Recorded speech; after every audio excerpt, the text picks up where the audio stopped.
Bom dia. As crianças vão sair agora da sua escola bíblica. Que Deus abençoe os professores, Deus abençoe as crianças. Como já foi dito aqui durante o nosso tempo de louvor, a família Tivani está aqui conosco, Daniel, Patrícia. Se você não está visitando a gente, ou se você não acompanha, eles fazem um trabalho missionário em Moçambique. Infelizmente, tem acontecido um problema de guerra civil no país, que obrigou que eles saíssem de lá, nesse momento, por conta da violência, por conta de tudo isso que está acontecendo. A Patrícia estrangeira sofre risco maior, então foi necessário que eles saíssem com o coração partido, porque eu tenho certeza que eles deixaram lá pessoas que eles amam e que sabem que estão passando por dificuldade nesse momento. Então, a gente aproveita e queria pedir a vocês, como igreja, que possam, nas orações de vocês, se lembrarem sempre do país, de Moçambique, orar pelas pessoas daquele país, orar pelos nossos irmãos que estão naquele lugar, que Deus os guarde e que tudo isso possa terminar bem. Amém. Enquanto isso, nós temos o privilégio de tê-los aqui conosco, vamos aproveitar esse tempo e conviver e que Deus os use na vida dessa igreja, como sempre fez durante todo o tempo que eles estiveram aqui. Amém. Queria convidar você a orar comigo agora, para que Deus abençoe esse momento de reflexão na palavra dele. Amém? Amém. Pai, eu queria te agradecer por mais esse domingo, por mais esse dia na minha vida e na vida de cada um de nós. Eu queria agradecer ao Senhor, porque o Senhor é bom, porque a sua bondade, a sua justiça, a sua misericórdia, a sua graça se fazem presentes na minha vida, na nossa vida, em todo o tempo. Queria agradecer por tudo aquilo que o Senhor já preparou e tem feito no nosso meio, mas queria agradecer em especial por esse tempo de meditação na sua palavra. Que o que nós vamos meditar hoje, o texto que nós vamos ler hoje, possa ter o poder de transformação na vida de cada um de nós. Assim como teve na minha, enquanto preparava, possa ter na vida dos meus irmãos que possam ler aqui comigo a tua santa palavra. Nos abençoa nesse domingo, cuida das crianças, cuida de tudo aquilo que está na nossa volta e cuida agora em um pedido especial por Moçambique, por nossos irmãos que estão naquele país e por todo o país, que possa haver paz naquele lugar, Senhor. Em nome de Jesus.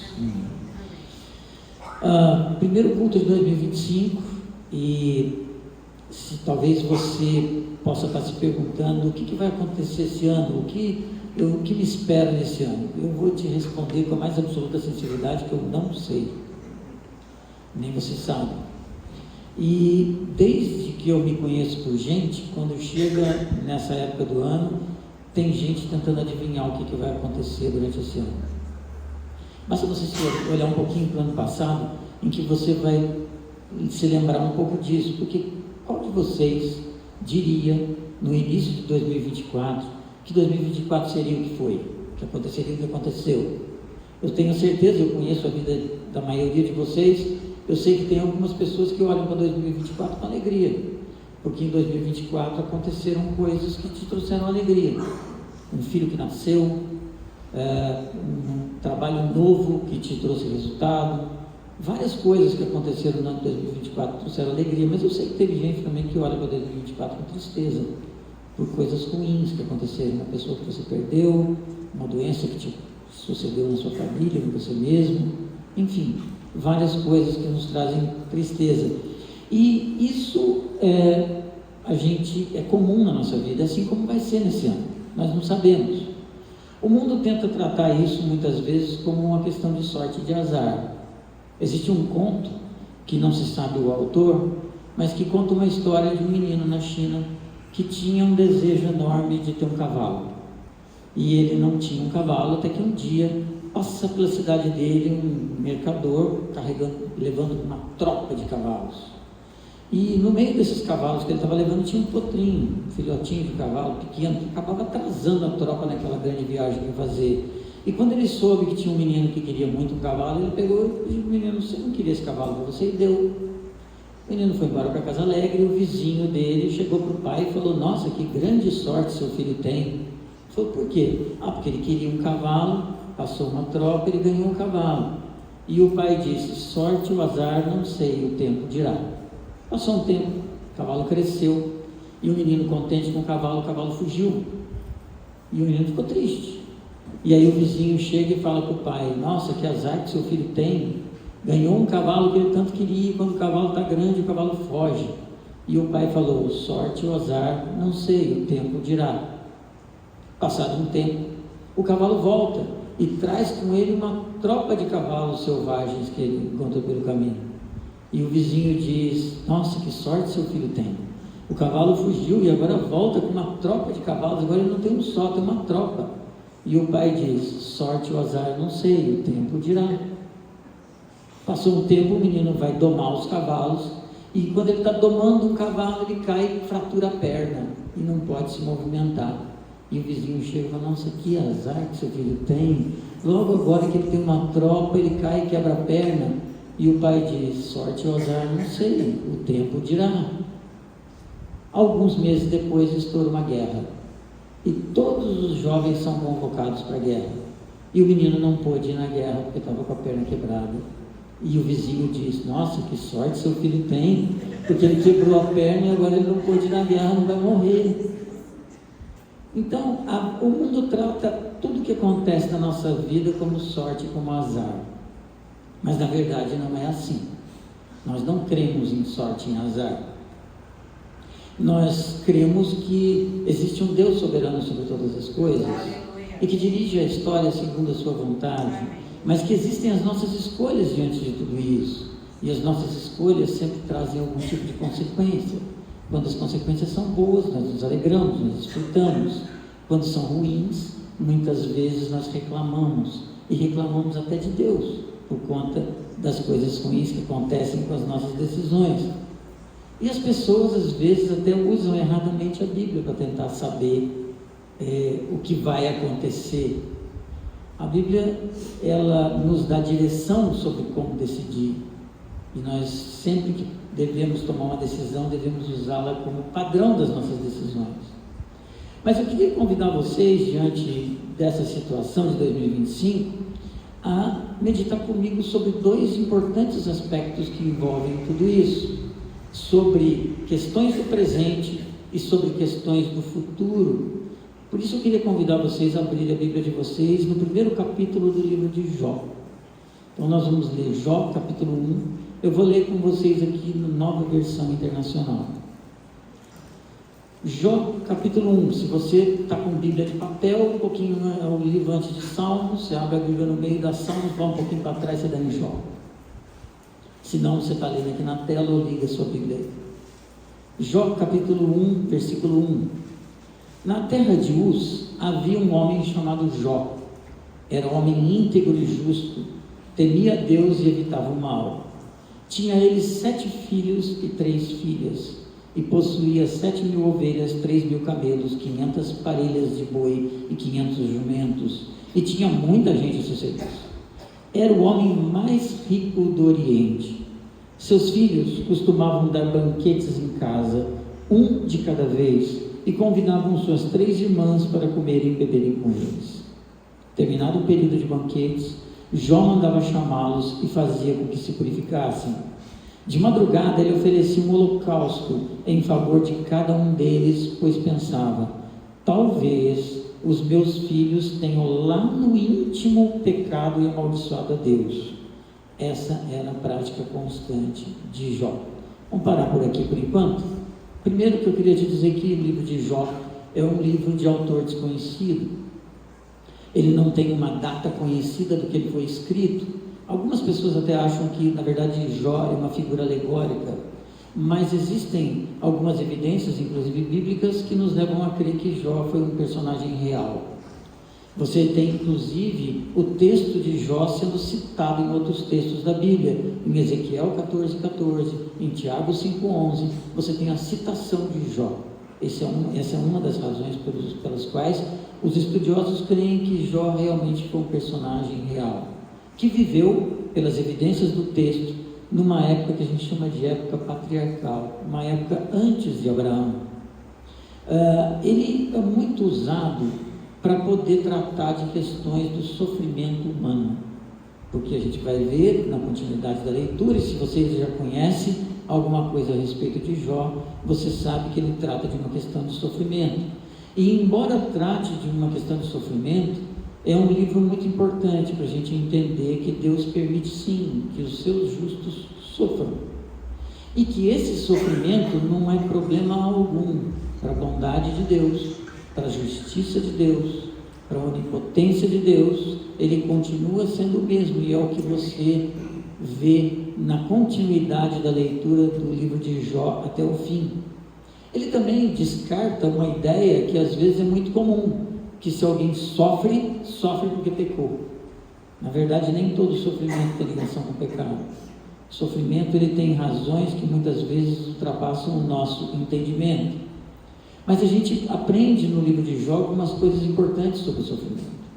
Primeiro, que tanto na bonança, tanto quando as coisas vão bem, quando as coisas vão mal, desde que a nossa vida esteja centrada em Deus, o nome de Deus, o nome de Cristo é glorificado, quer seja na nossa prosperidade, quer seja nas situações ruins. O texto também mostra para a gente que o sofrimento, ele faz parte de um processo de amadurecimento nosso. E se nós estamos tratando de coisas espirituais, amadurecimento na fé. Nós conhecemos mais do caráter de Deus muitas vezes através de momentos difíceis da nossa vida, porque nós temos uma tendência a achar que nós resolvemos tudo, que nós fazemos tudo, e algumas vezes problemas de sofrimento nos levam a enxergar quem nós somos e quem Deus é. Sofrimento também, e tanto a bonança quanto o sofrimento, desde que centrados em Cristo, eles servem para que o mundo, para que Deus, para que a igreja coloque diante do mal, jogue, como alguns dizem, jogue na cara do mal quem Deus é, desde que a gente permaneça tanto na bonança quanto no sofrimento, buscando a vontade dele. E se você percebe pelo texto, você vê que durante o período em que as coisas iam muito bem, o que o texto fala sobre Jó? No versículo 1 diz que ele era um homem íntegro, justo, temia Deus e evitava o mal. Portanto, não há nenhum motivo aqui para dizer que Jó sofreu por conta de algum pecado, de algo errado que ele tinha feito. O texto bíblico diz que ele era uma pessoa que eu não poderia dizer, ou eu tenho a certeza que você não teria coragem de dizer que você é um homem íntegro, justo, dessa maneira como tem. Jó era pecador como todos nós, mas era um homem que tinha um relacionamento muito profundo e sincero com Deus. Ele tinha uma grande família, ele tinha 10 filhos, tinha 7 filhos e 3 filhas, e como o texto diz que as filhas iam até a casa dos filhos para participar do banquete, alguns acreditam que as filhas de Jó eram solteiras e moravam com ele, e que seus filhos tinham as suas próprias famílias. Mas você percebe uma coisa na convivência desses jovens: eles eram alegres, e eles festivos, e eles tinham uma comunhão entre eles muito grande. Eles, na verdade, eu diria a vocês, eram um reflexo do próprio Jó. Qual de nós não gostaria de dizer que os nossos filhos, se você tem uma vida reta diante de Deus, que os nossos filhos são um reflexo daquilo que nós somos? Jó era muito rico. O versículo 3 diz que ele era o homem mais rico do Oriente, ele era próspero. E se você conhece alguma coisa das Escrituras, você sabe que na teologia do Antigo Testamento, prosperidade era sinônimo de ser abençoado por Deus. Prosperidade era parte daquilo que os israelitas entendiam como sendo a aliança de Deus com eles. Lógico que Jesus veio para mostrar algo um pouco diferente disso, que a prosperidade não é sinônimo de eu ter uma vida reta diante de Deus. Tem pessoas que muitas vezes não têm nada e mantêm uma vida mais reta diante de Deus do que muitos que têm tudo. Eu diria para vocês que hoje em dia, na nossa sociedade atual, a prosperidade, ela é uma das coisas, é um dos obstáculos que a gente tem para ter uma vida próspera com Deus. Muitas vezes, quando nós temos muita coisa, nós temos um pensamento dentro de nós que assim, nossa, está tudo tão bom, se Deus não atrapalhar agora as coisas vão bem, porque você confia muito nas suas posses, você confia muito na sua inteligência, na sua capacidade de resolver, e às vezes quando nós vivemos um momento de prosperidade, isso pode ser um obstáculo para uma vida reta diante de Deus. Nós vemos que Jó tinha muitos funcionários, tinha muita gente ao seu serviço.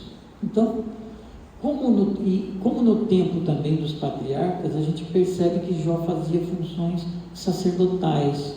A gente vê aqui no versículo 5 dizendo, terminado o período de banquetes, Jó mandava chamá-los, os filhos, e fazia com que se purificassem. E de madrugada ele oferecia holocausto. Então Jó tinha a consciência de que um sacrifício era necessário para a restauração da comunhão com Deus. E por que ele fazia o holocausto? Porque ele pensava que talvez os seus filhos lá no íntimo tenham pecado e amaldiçoado a Deus. Essa era uma prática constante de Jó, é o que diz o texto. Jó mostrava aqui então o seu temor a Deus, o seu zelo com a palavra, a sua retidão e principalmente o seu amor pelos seus filhos. Ele amava tanto os seus filhos que ele temia que os seus filhos andassem por caminhos distantes do Senhor.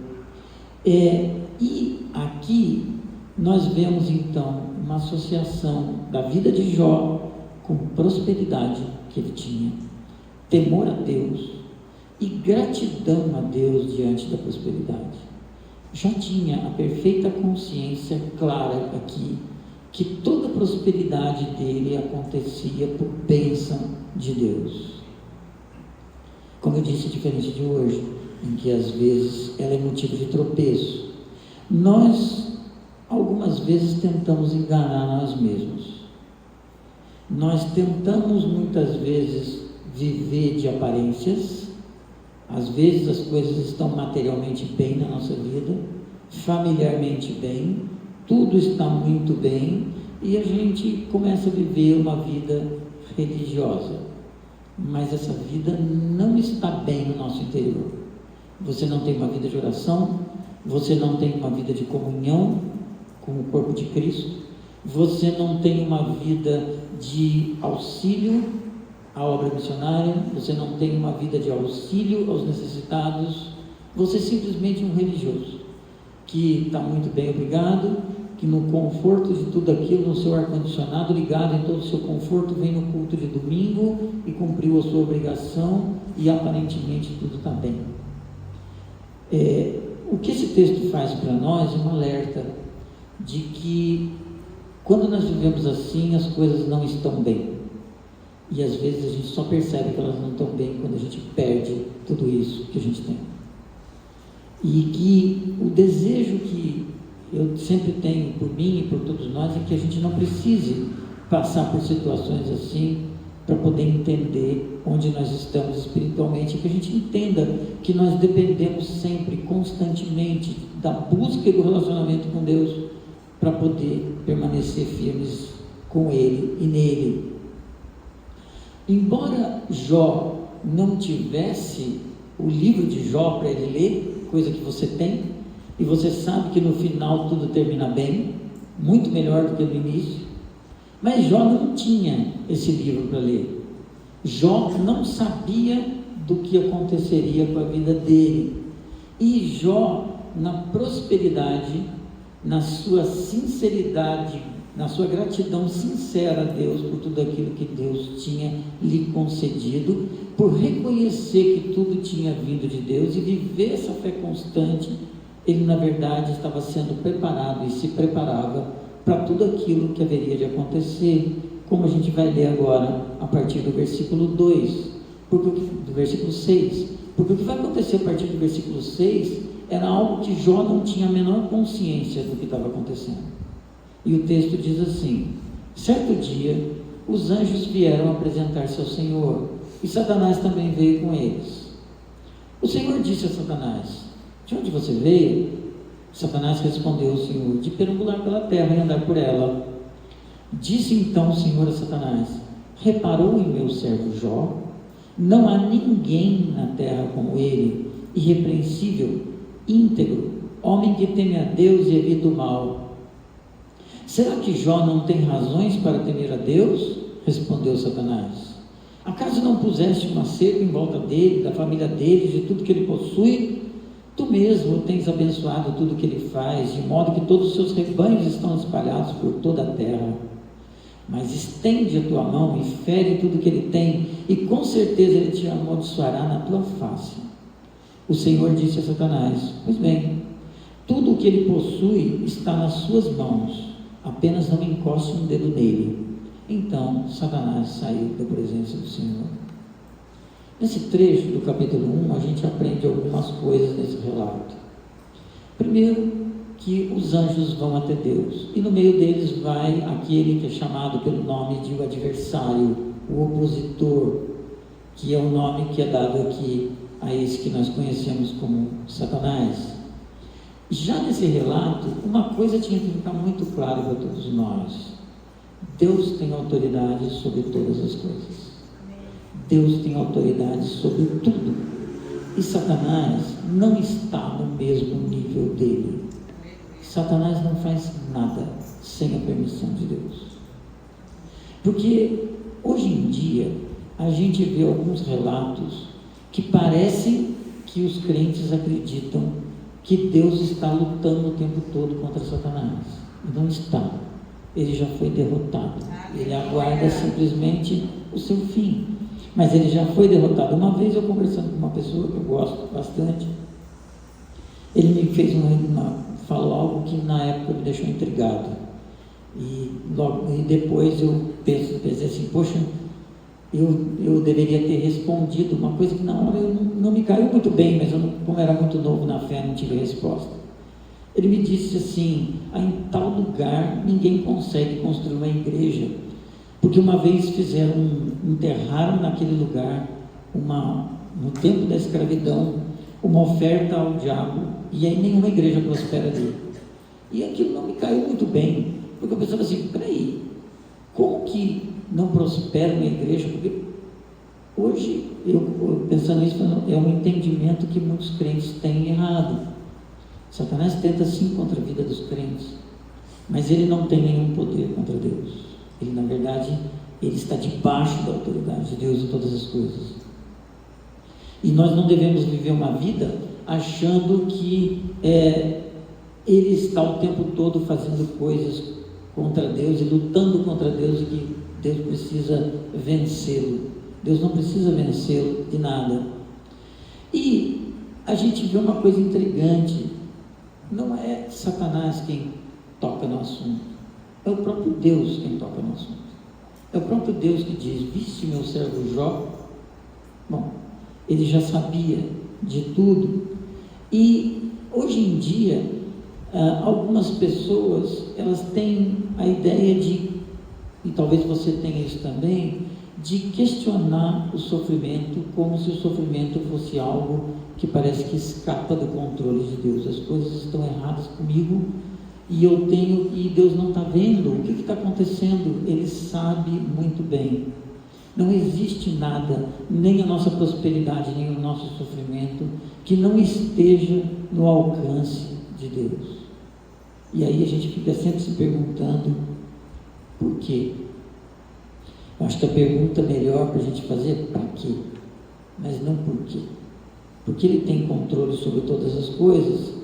E a gente vê nas palavras de Deus a confirmação daquilo que já tinha sido dito sobre Jó, da integridade de Jó. E o que Satanás tenta fazer? O que ele faz o tempo todo? Ele tenta, na verdade, distorcer aquilo que Deus faz e tenta, de alguma maneira, levar a Jó contra Deus, ou Deus contra Jó. E a gente aprende aqui uma outra coisa muito importante: que Deus guarda os seus. Então, se a gente já aprendeu que Deus tem autoridade sobre todas as coisas, a gente percebe nas palavras de Satanás que Deus guarda os seus. Porque ele diz no versículo 10: acaso não pudesse uma cerca em volta dele, da família dele, de tudo quanto ele possui? tu mesmo tens abençoado tudo que ele faz, de modo que todos os seus rebanhos estão espalhados por toda a terra. Ou seja, Deus nos guarda, Deus nos cerca, Deus nos protege. Tudo aquilo, em todos os lugares onde nós nos andamos, Ele tem nos guardado e tem nos protegido e tem nos livrado do mal, em situações que às vezes você nem percebe, mas Ele tem te guardado e tem te livrado do mal. Essa é uma certeza que nós temos que ter, que Deus tem autoridade sobre todas as coisas e que Ele coloca proteção ao nosso redor. Nada acontece na nossa vida que surpreenda a Deus. Nenhuma decisão que você vai tomar no ano de 2025 é algo que Ele vai dizer: nossa, não imaginei que o Adilson ia fazer isso. Ele conhece todas as nossas atitudes e Ele permite certas coisas em nossas vidas.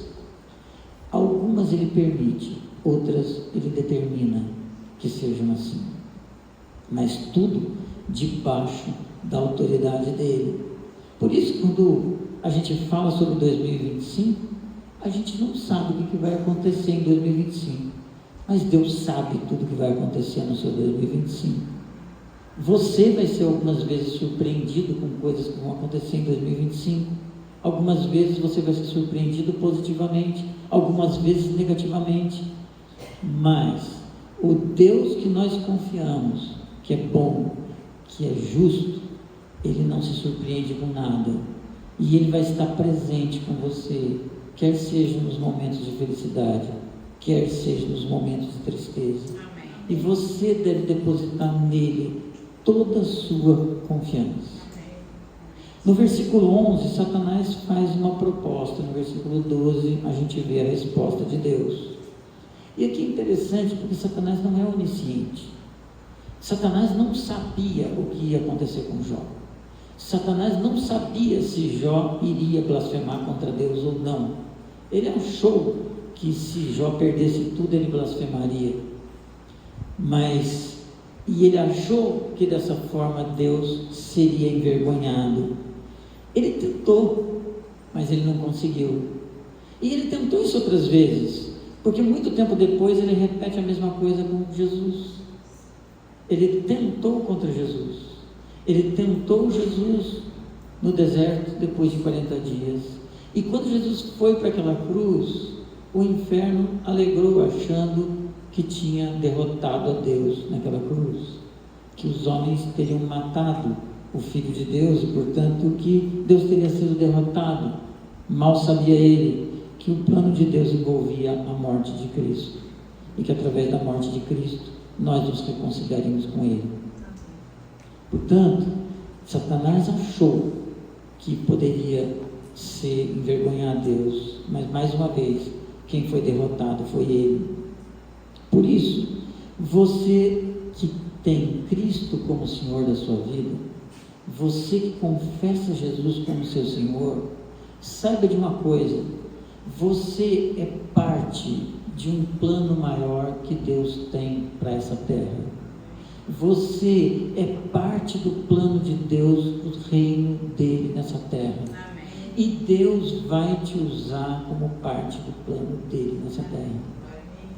Quando você levantou de manhã e decidiu vir para cá, você veio para poder cumprir parte do plano de Deus para a sua vida. Ele queria que você estivesse aqui ouvindo isso, porque provavelmente, e com certeza da palavra todos precisamos, mas com certeza alguém aqui precisava ouvir isso que nós estamos ouvindo nessa manhã. Quando Deus nos trouxe para esse bairro, e eu me lembro como se fosse hoje, em que a gente estava procurando um lugar, mas pelo propósito que a gente tinha, com questão de futebol, de tudo, a gente precisava de um lugar que tivesse o tamanho suficiente para a gente poder fazer tudo que a gente queria, mas que tivesse também um custo adequado com o que a gente podia.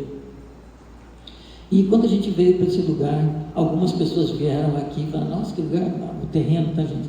Que terreno feio, que isso, que aquilo. E realmente, quando você vê, todo cheio de mato, tudo, mas desde o início eu olhava para isso aqui, nos meus sonhos eu pensava assim: Deus tem um propósito.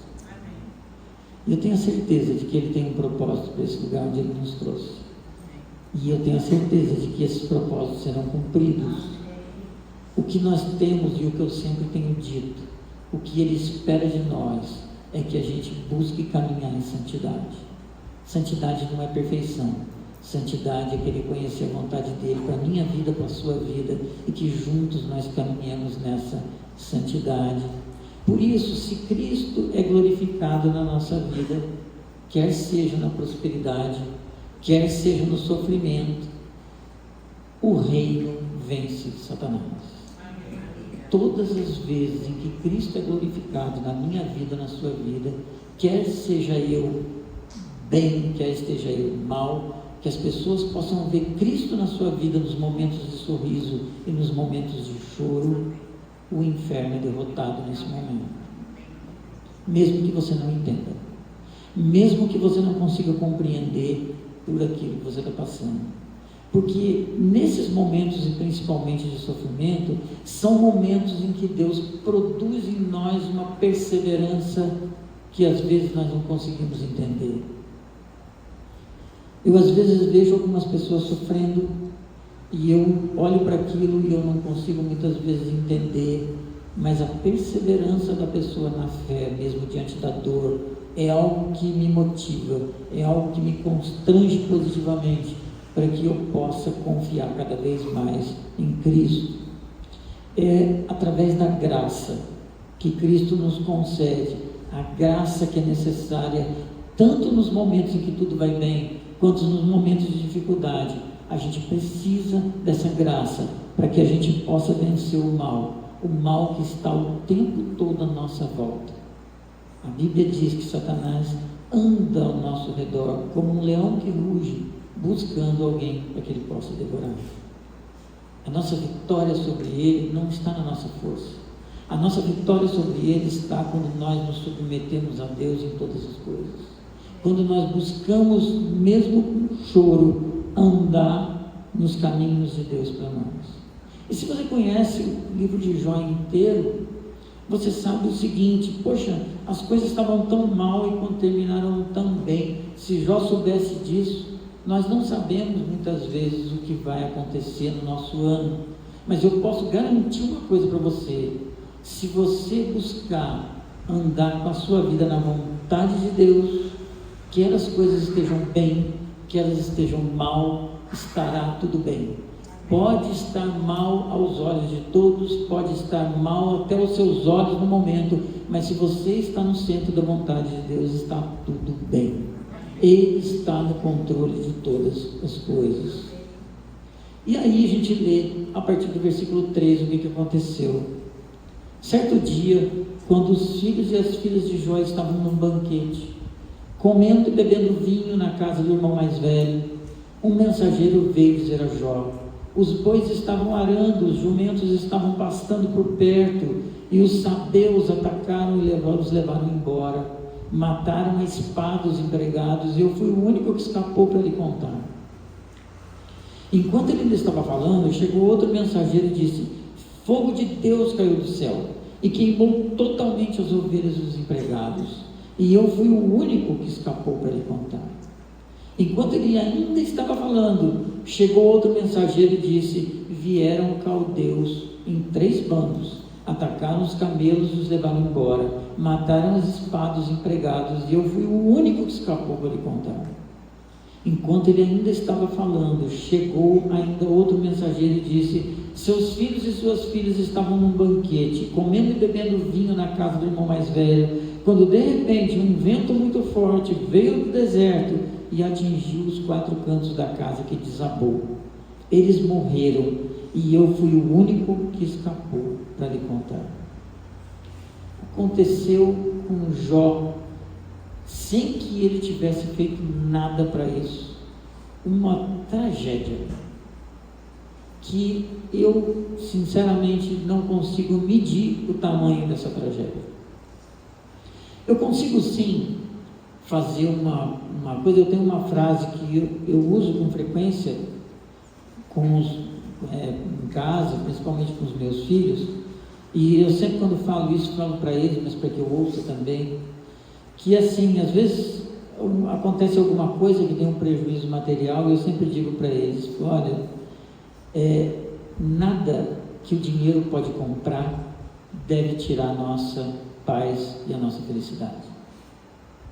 A gente deve perder, talvez, em alguns momentos, a nossa felicidade, a nossa paz, quando acontece algo que o dinheiro não pode comprar. Porque a gente hoje em dia se entristece e às vezes a gente fica muito mal quando as coisas economicamente não vão bem. Mas motivo de maior tristeza, no entendimento que eu tenho para Jó, talvez tenha sido a morte dos seus empregados e a morte dos seus filhos. Porque isso o dinheiro não pode comprar. Às vezes a gente está tão mal porque a gente está economicamente mal e a gente de repente não vê o outro que está do nosso lado numa situação muito pior que a nossa, talvez com muito dinheiro no bolso, mas perdeu um filho, perdeu alguém que ama. E quando eu digo perdeu, não quero dizer que morreu, muitas vezes perdeu para o mundo. Isso é um motivo de muito maior sofrimento do que perdas econômicas. E Jó sofreu aqui tudo. E a gente pode perceber que duas delas poderiam ser explicadas por causas naturais. Os sabeus roubaram os animais, mataram as pessoas, e os caldeus fizeram a mesma coisa. Muitas vezes a gente sofre nesse mundo por maldade das pessoas. A maldade que existe no mundo faz com que as pessoas intentem o mal contra nós. Às vezes você é roubado, assaltado, sofre qualquer mal desse mundo. Por quê? Porque a maldade nos ronda. A maldade está ali na vida das pessoas. Agora, dois eventos que aconteceram têm algo de sobrenatural. Fogo que veio do céu e vento no meio do deserto. Por mais que você possa pensar que são fenômenos da natureza, talvez o fogo do céu possa ser raios. Qual a chance de cair uma trovoada de raio e matar todos os animais e todas as pessoas ao mesmo tempo? Qual a chance de um vento tão forte de roubar uma casa a esse ponto e matar todo mundo que está dentro? É algo que realmente bem sobrenatural. Então, se nós já dissemos que Deus é soberano sobre todas as coisas, nós sabemos que Deus tem autoridade sobre os ventos, Deus tem autoridade sobre o fogo, Deus tem autoridade sobre tudo. Nós já lemos aqui no texto que tudo que aconteceu com Jó aconteceu com a permissão dele.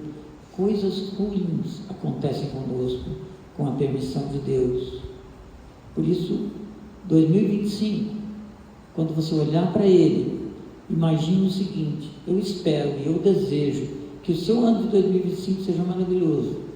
Que o ano de 2025 seja maravilhoso nos seus relacionamentos, que o ano de 2025 seja maravilhoso nos seus estudos, na sua profissão, em todas as coisas.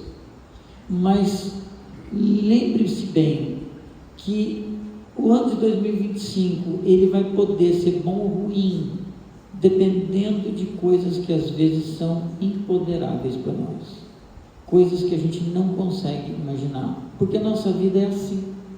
Tem coisas que você não escolhe.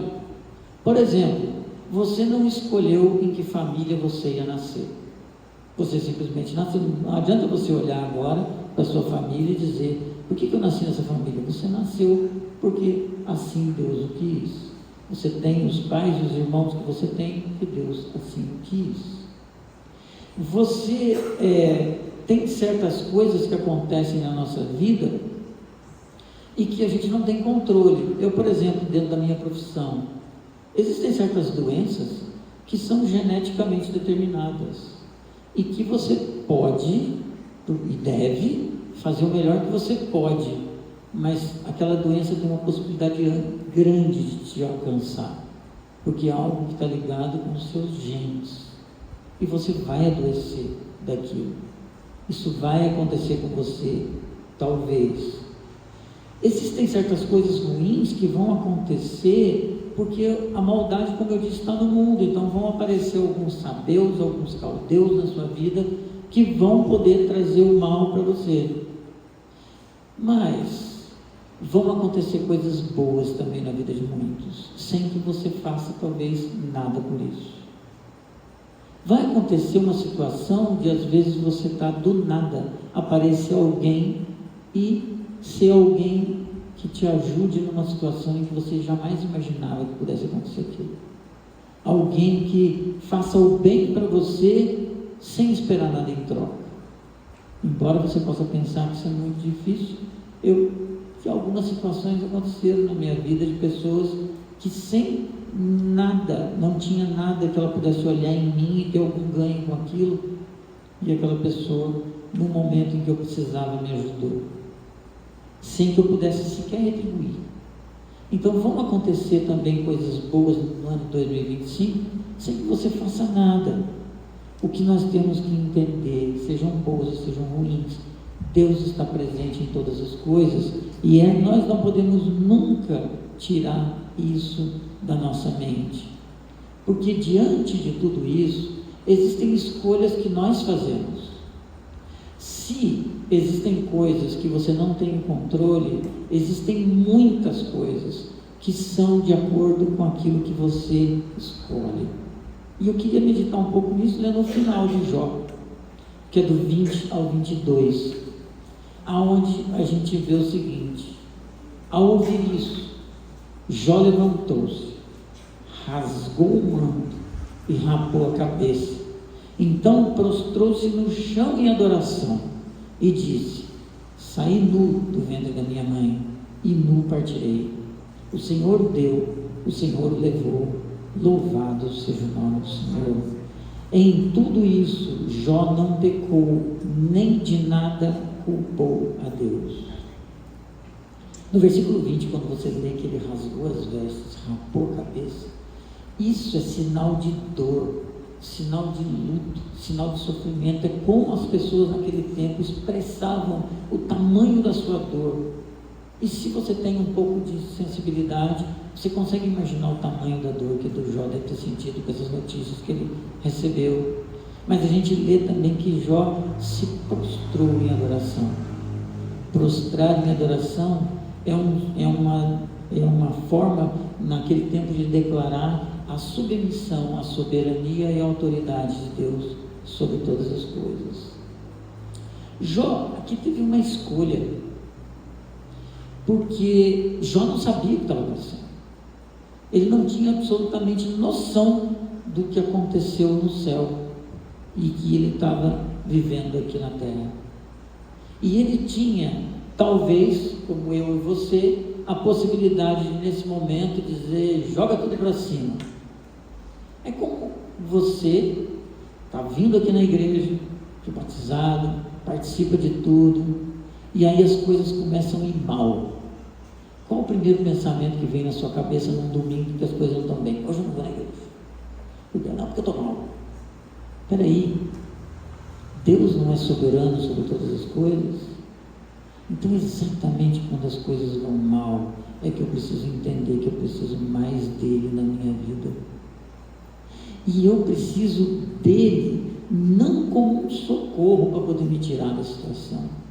Eu preciso dele como aquele que é Senhor sobre todas as coisas. E eu preciso dele como aquele que derrama graça sobre mim e dizer: Senhor, me sustenta.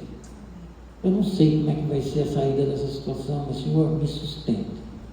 Me ajuda a não me desviar dos seus caminhos.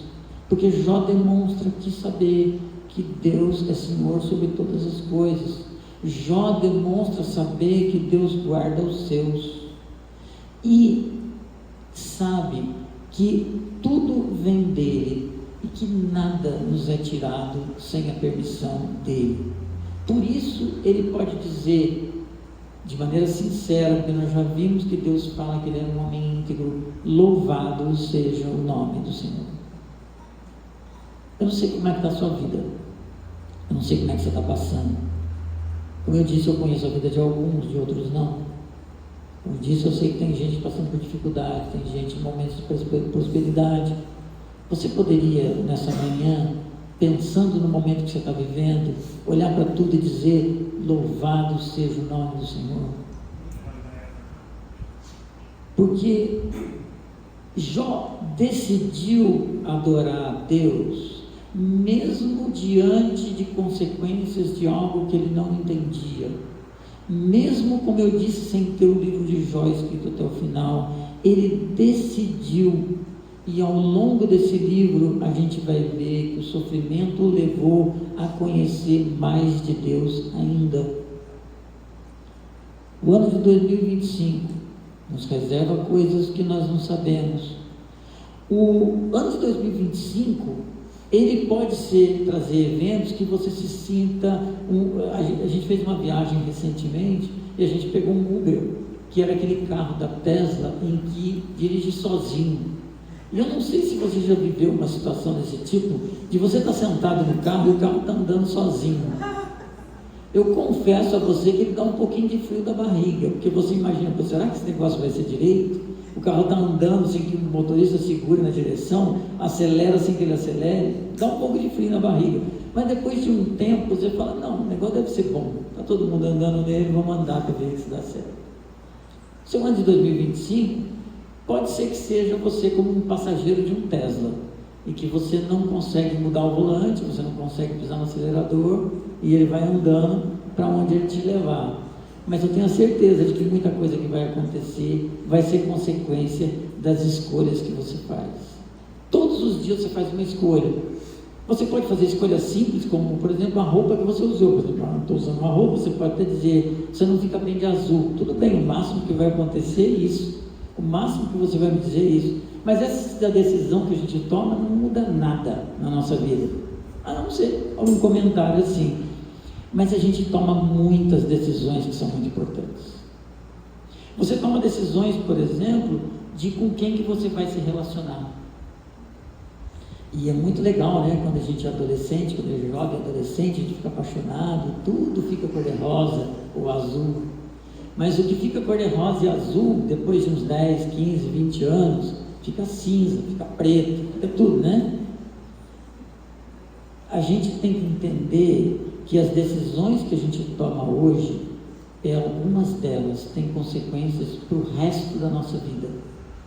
Por isso é que a melhor decisão que eu vou tomar é aquela decisão que está baseada na vontade de Deus para mim.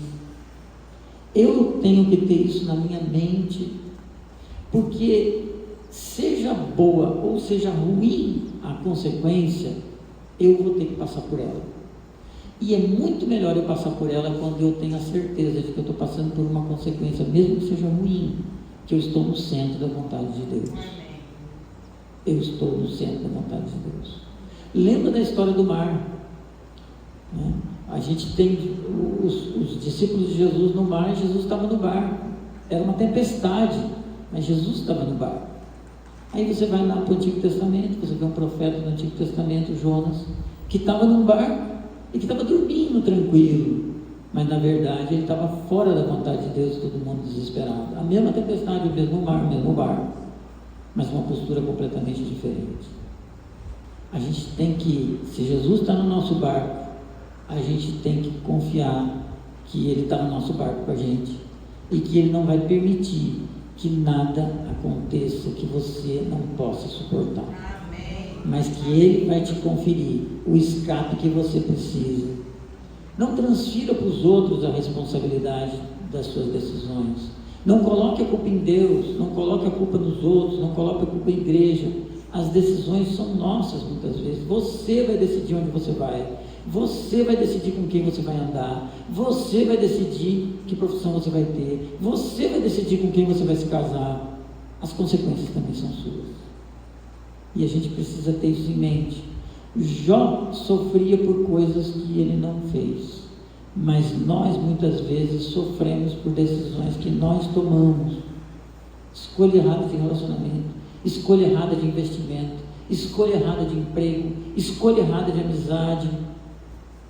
Isso nos leva muitas vezes a ter consequências ruins. E sabe o que é pior? As consequências não são imediatas muitas vezes. Às vezes você toma uma decisão e no início vai tudo bem.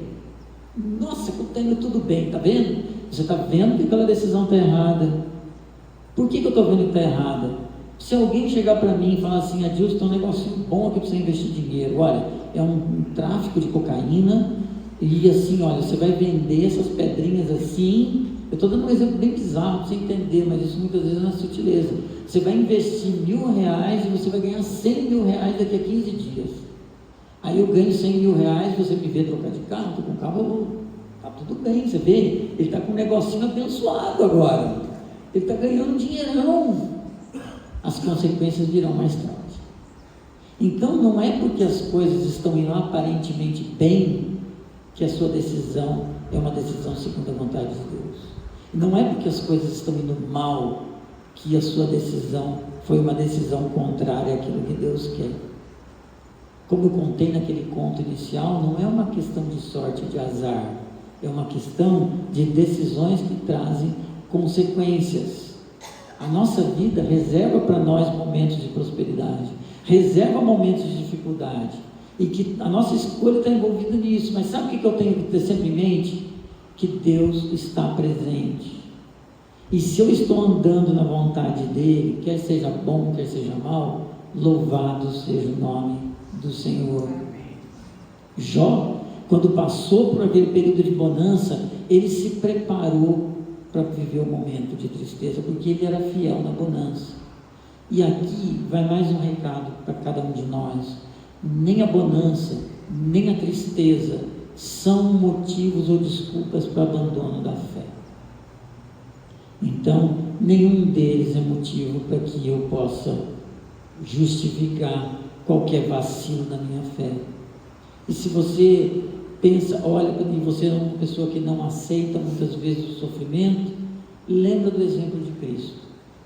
Porque o que a Escritura nos diz é que Deus escolheu, antes da fundação do mundo, que o seu Filho viveria nessa terra e que passaria por todo o sofrimento que passou, por mim e por você. Como eu disse, todas as vezes em que o nome de Deus é glorificado, o inferno é derrotado. Jesus, ele suportou o sofrimento e a humilhação de se tornar humano como nós. Viveu e foi tentado, como diz em Hebreus, em todas as coisas, como nós somos tentados. Porém, nada pecou.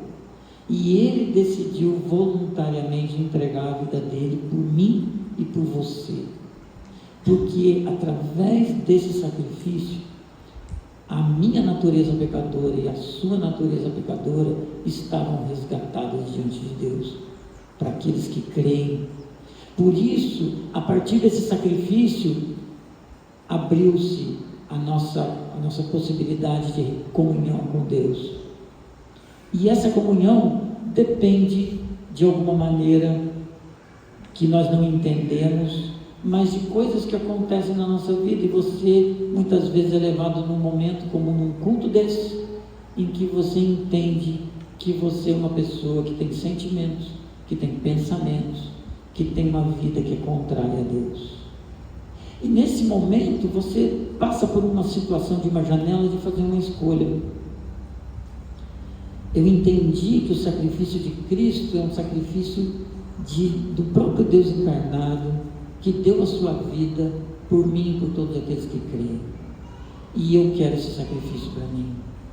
Eu preciso de Deus. Eu preciso ter um relacionamento com Ele para poder ter as escolhas melhores durante esse ano. Eu preciso dele porque eu preciso ter comunhão com esse Deus Criador de todas as coisas. E eu entendi que não é pelas minhas obras, porque as minhas obras não são capazes de pagar o tamanho da distância que existe pela minha natureza pecadora. E eu, quando sou colocado diante disso, decido: Senhor, a minha vida está em suas mãos. Claro que é Deus que opera isso em nós. É Deus que abre o nosso entendimento para isso, porque nós naturalmente não chegamos a essa dúvida. Nós achamos que simplesmente o discurso é legal, mas para mim não serve. Eu acho que Deus não existe. Isso também é uma escolha que terá consequências eternas sobre a nossa vida, mas são escolhas que a gente faz. Por isso que o convite que eu faria para vocês aqui no início de 2025 é começar esse ano de uma forma diferente. Se Cristo é já o Senhor da sua vida, que você possa começar o ano de 2025 querendo aprofundar o relacionamento com Ele. E uma aprofundo o relacionamento com Ele, conhecendo mais dele. Deus achou por bem deixar para nós por escrito um manual de vida, que são as Escrituras. Eu preciso conhecer as Escrituras para poder tomar as melhores decisões. Então, quanto mais eu leio, quanto mais eu oro sobre a palavra, quanto mais eu frequento todos os lugares que podem me trazer maior conhecimento das Escrituras, cultos, escola bíblica, etc., estou mais aprofundando meu relacionamento com Deus, minhas decisões serão melhores, serão mais centradas na vontade de Deus. Se você tem que tomar uma decisão de algo que você já sabe que moralmente é contrário à vontade dele, não vá por esse caminho. Mesmo que ele te pareça uma solução fácil para o seu problema, ele pode ser uma desgraça na sua vida. Agora, se você tem que tomar uma decisão e é algo que não é muito claro para você, não existe nada errado, moralmente errado, não existe nada, ore, busque sabedoria e tome a melhor decisão. E siga por esse caminho confiando que Deus está com você em todas as horas. Agora, se Cristo não é Senhor da sua vida, e se aquilo que nós lemos e pregamos hoje aqui faz sentido para você, o meu convite para o seu 2025 é que você comece um ano diferente. Comece um ano colocando a sua vida diante de Cristo, dizendo: eu recebo esse sacrifício para mim, e eu coloco a minha vida diante dessa cruz. Eu quero ter um 2025 com Cristo presente em mim o tempo todo. Não presente à minha volta, mas Cristo presente em mim através do Santo Espírito. E que dessa maneira você possa ter um feliz 2025. Que Deus nos abençoe a todos e que a gente possa viver esse ano enfrentando tudo aquilo que Ele tem para nós com a sabedoria que vem dos céus. Que Deus nos abençoe. Amém.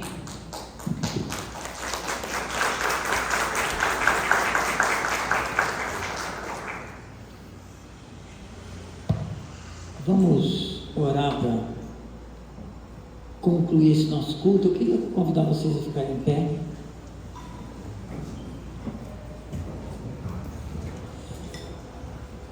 E queria que você aproveitasse esse momento enquanto a equipe de louvor se posiciona para poder encerrar com um cântico de adoração a Deus, que você, que com certeza passou na sua cabeça algumas coisas que você viveu, que vai viver, que você pudesse nesse momento agora ter um momento seu de oração. E que você colocasse a sua vida diante de Deus, com as suas palavras do jeito que você imagina, mas que você fizesse uma oração pessoal sua, sincera, do seu coração. E colocasse tudo aquilo que você está vivendo, todas as decisões que você tem que tomar, tudo isso diante dele. E pudesse confiar de que ele ouve as nossas orações. E todas aquelas orações que são feitas segundo a vontade dele, ele há de atender. Bondoso Deus, eu queria te agradecer por esse domingo especial na nossa vida, agradecer por mais esse momento de reflexão na tua palavra, que o ano de 2025 nessa igreja possa ser marcado por um amor ao Senhor, por um amor à obra de Cristo, por um amor que nos leva a buscar e fazer a sua vontade em nós, através de nós, e que nós possamos fazer com que o nome de Cristo seja conhecido nesse bairro, nessa cidade, nesse país, nesse mundo, mas que nós possamos entender que a obra, por maior que seja, começa sempre em cada um de nós. Senhor Deus, transforma vidas aqui, que o Senhor possa levar pessoas aqui a sair daqui hoje querendo um compromisso sincero com o Senhor, e que o Senhor possa trazê-los de volta domingo após domingo, para que Cristo possa ser moldado na vida deles. Eu te agradeço por tudo em nome de Jesus. Amém.